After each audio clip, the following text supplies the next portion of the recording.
Every so often, I give out the military's think tank projections for the future. Again, I've given previous ones over the years. Again, go into cuttingthroughthematrix.com and look at previous ones. And you'll see that even though they know that certain members of the public will take the time and trouble to read it all, or even some of it, very few folk read it at all, because there's no entertainment value in it, you see. So they'll still spin things to an extent without elaborating on their, again, publicly available edition in any depth the various statements that they make. But you can tie the statements they make and have made in the past with the whole United Nations agenda, with the whole agenda, for instance, as they've been building vast superhighways for trains too, from one nation to the next in different parts of Europe for the future. You see, why is all this?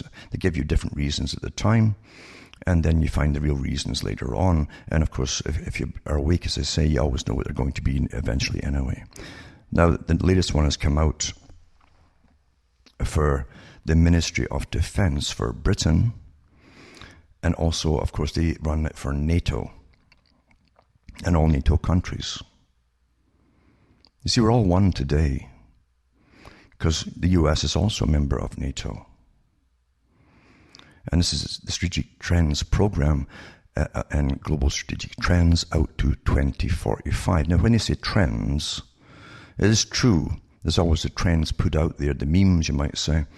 And then they start to push more and more of the ideas into the next batch of students into university and through school and through documentaries on television. They'll push it in there somewhere, etc., etc. Even comedies and all the fiction has little bits involved in it too, to make it all seem quite normal as they transition you into the next part of the agenda. And the signs are always there beforehand of what's really going on. But they go through a view of the future derived through research headed by the Development, Concepts and Doctrine Center. Doctrine, awfully important. That means all security agencies and so on in the countries to go by this. It's like their handbook, basically. And if you want to stay in that job and get up the ladder, you parrot this kind of doctrine, you see, even if you don't really understand it yourself. And it goes into events taking place after the date and so on. They say they haven't been considered for the date of publication, which is nonsense too. At least for the big think tanks involved and these private think tanks, you see. But this is the official doctrines, I say, for those who will work in the system for government agencies, the military, again, university professors, again, who teach sociology and political doctrine, all start pushing it as well. They always do, because they're all part of it too. Now on page, I think it's 18, you'll find the environment. Now everything is the environment too, because that meme was taken off long ago by massive repetition through 1,000 quarters of information. And energy and environment now and different departments, they're all together, always energy and environment. And now that weather control is just a routine affair, globally pretty well, then, the public have no problem being conned into the need to radically alter our ways, give up all your ways of thinking and living, in fact, to bring in the new system. And it's all been worked out in advance for you, and you will all fall into the patterns and into the pathways they've already laid out for you to fall into over the years. That's why it works so well.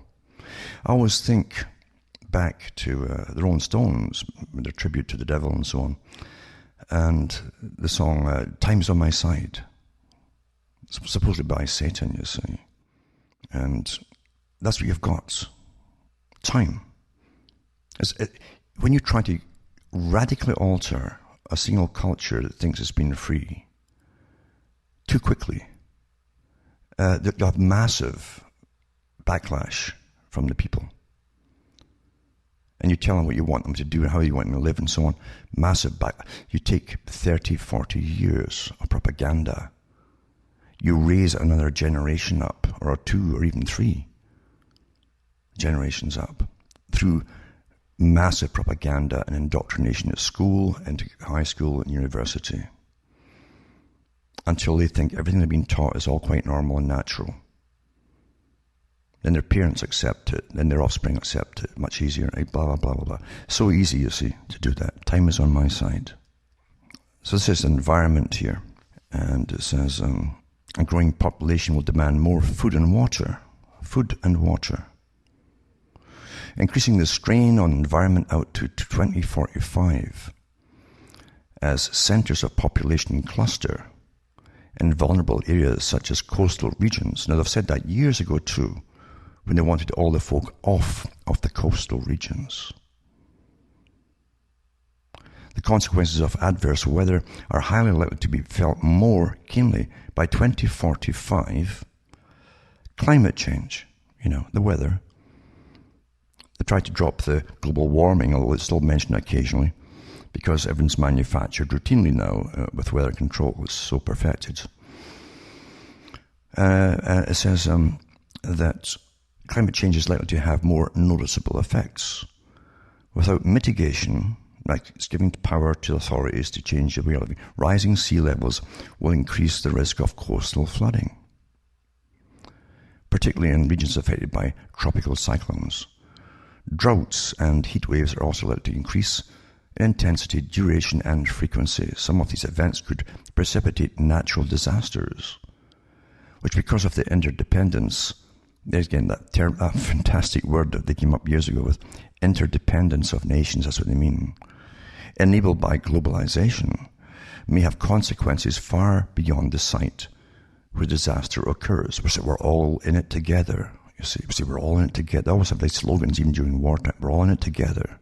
Do your bit. You see. Then they go on about people and the environment, about our human activity is causing it all, you see. Are likely to continue to have an impact on the environment. The processes of urbanization, and here they go again, deforestation, industrialization, which we're deindustrialized in the West, agriculture and fishing, and almost abolished fishing too in the West, have damaged the natural environment. It's all your fault, in other words, to say, by the way you live. By some estimates, pollution and soil erosion have led to as much as 25% of available land being degraded. Similarly, give us the proof of it, but no, they don't. They just make these statements. Similarly, overfishing and pollution have reduced the amount of food that can be harvested from the oceans. However, more sustainable farming and fishing methods and better industrial and urban practices could mitigate these adverse effects. Sustainable farming. They're talking about, and they've been doing it for years and years, running the little farmers into the ground, and the big boys come over and they amalgamate them all into one big global corporation of agribusiness, as I like to call it today. They've been doing that for years. You do the same with your water and everything else globally. Eventually there'll be one corporation. I'm pretty certain there is already. Not the 5 big agri-food business corps, which I really think are one. If you have all the same, if the same shareholders have the majority shares in each corporation as one corporation, there's one group running it. The same thing with your gas, natural gas, electricity, and your water, you see. Privatizing everything. Have to privatize. It's too inefficient for the people to technically own it by using their taxes to set up the system for water. Now, it's much better now to give it to our private corporations, public-private partnerships. When everything you can do to survive has been taken out of your own hands, and your population doesn't scream about it and keep screaming about it, then that population is gone at the total mercy of their masters. I'll put this entire PDF up, by the way, and you can read it for yourselves. For those, again, the few who will actually go through it, see through the cons and the terminology used and all the rest of it, and see that a lot of it's already been done and being underway already, not out to 2045. Now this ties right in with the UN report back in 2010. World's biggest cities merging into mega regions. You know, Karl Marx talked about that back in his day. But again, that's coincidence theory for coincidence theorists. The Council on Foreign Relations, with their masters, which is the Royal Institute for International Affairs, same organization, privately owned. They own all the big newspapers, all the big moguls are members of it and so on. In fact, many of them were made to be moguls by them. They make you the stars in your particular field, because control of information is vital. And when you want the public to believe things, you've got to have the right folk there to make sure you all do it across the board in different regions, countries, and so on in unison. But the Royal Institute for International Affairs published long, long ago their desire and goal to unite the entire of Europe in a trading bloc, and then a super government. And they could always start off by conning the public, by believing it was just a little free trade here and there. And it wouldn't be until the new parliament is set up they'd admit the truth. They've been working on it since 1948, full time. They wanted United Americas. We got NAFTA treaty. They're now taking that as a given. We're all completely interdependent with banking and resources and so on with the US, Canada, Mexico, and a few other places as well in Latin America. It's changed many different things too, with even the Caribbean islands that were lumped into that whole deal as well. And again, the Far Eastern Pacific Rim countries in Australia, New Zealand, along with China and so on. Another region, 3 regions mentioned by Marx, was mentioned by the Royal Institute for International Affairs when Lord Alfred Milner ran the group prior to giving it the new name. And the department's working on the Pacific Rim regions again since the 1930s. Now they've pretty well got what they want through, again, under the guise of trade deals. Then with trade deals, they say, you know, it's awfully untidy and difficult with all the different currencies, with the different governments all participating with little different stipulations and demands. And then you end up changing your legal systems to do with imports, exports, and all the rest of it. And then you expand that, because then you set up a little group that becomes the lawmakers. They become the lawmakers, and they start expanding the laws to include all the different laws of all the countries involved. 3 trading blocs, you see. Each eventually to have a parliament, one parliament, and each parliament to be responsible to a world governmental authority. Very old plan. Again, it's just a coincidence that it's all coming to pass, isn't it? You're living through it. So again, back to the UN report, the world's mega cities are merging to form a vast mega regions, you see, which may stretch hundreds of kilometers across countries and be home to more than 100 million people, according to a new UN report. But this is back in 2010. But they had maps out at the end of World War II from the United Nations, which even showed you the blocks of countries that amalgamated. And they were on cereal boxes, believe it or not, authorized and put out by, given permission by the United Nations. The phenomenon of the so-called endless city could be one of the most significant developments and problems in the way people live and economies grow in the next 50 years, says the UN Habitat, the Agency for Human Settlements, which identifies the trends of developing megaregions in its biannual State of World Cities report. The largest of these, says the report, launched today at the World Urban Forum in Rio de Janeiro, is the Hong Kong, Shenzhen, Gansu region in China, home to about 120 million people. Other mega-regions have formed in Japan and Brazil, are developing in India, West Africa, and elsewhere. That's where we all come in, elsewhere, you see. The trend helped the world pass a tipping point in the last year, with more than half the world's people now living in cities. That was always the agenda, even going back to the early communist ideas. Remember what Carl Quigley said, the historian for the Royal Institute for International Affairs and Council for Foreign Relations. He said we have their own history, we have the real history, because our groups have been behind all major changes in the last century, basically,